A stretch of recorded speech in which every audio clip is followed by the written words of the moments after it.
Avec cette vidéo, nous allons apprendre à factoriser une expression en utilisant les identités remarquables. Pour bien comprendre la démarche, je rappelle deux notions. Tout d'abord, rappelons les formes factorisées et développées des identités remarquables.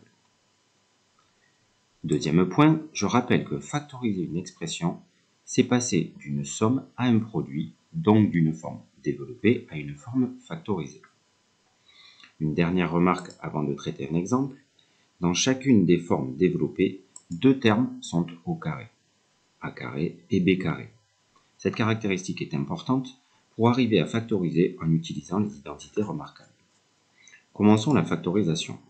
Prenons l'exemple de l'expression E égale 9x au carré plus 42x plus 49. La première étape de la factorisation consiste, en observant la forme de l'expression, à déterminer l'identité remarquable mise en jeu.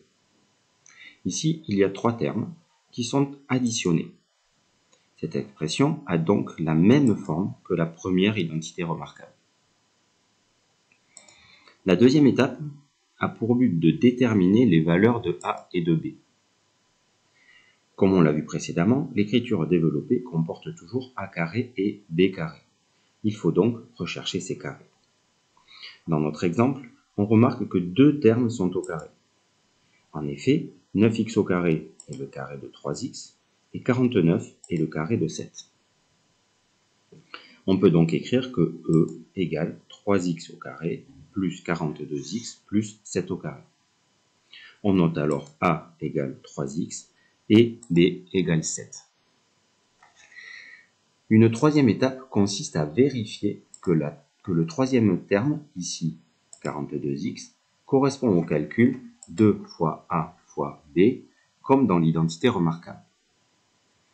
2 fois 3x fois 7 est bien égal à 42x.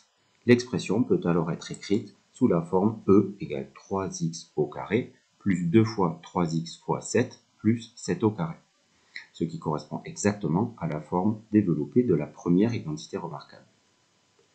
3x au carré correspond à A au carré, 2 fois 3x fois 7 correspond à 2ab, et 7 au carré correspond à b au carré. On peut écrire l'écriture factorisée E égale 3x plus 7 au carré. Une dernière remarque, dans cet exemple, les termes au carré étaient en premier et en dernier comme dans la formule. Attention, ce n'est pas toujours le cas. Par exemple, dans l'expression b égale 16 plus 49x plus 49x au carré moins 56x, les deux termes au carré sont 16 et 49x au carré, c'est-à-dire le premier et le deuxième terme.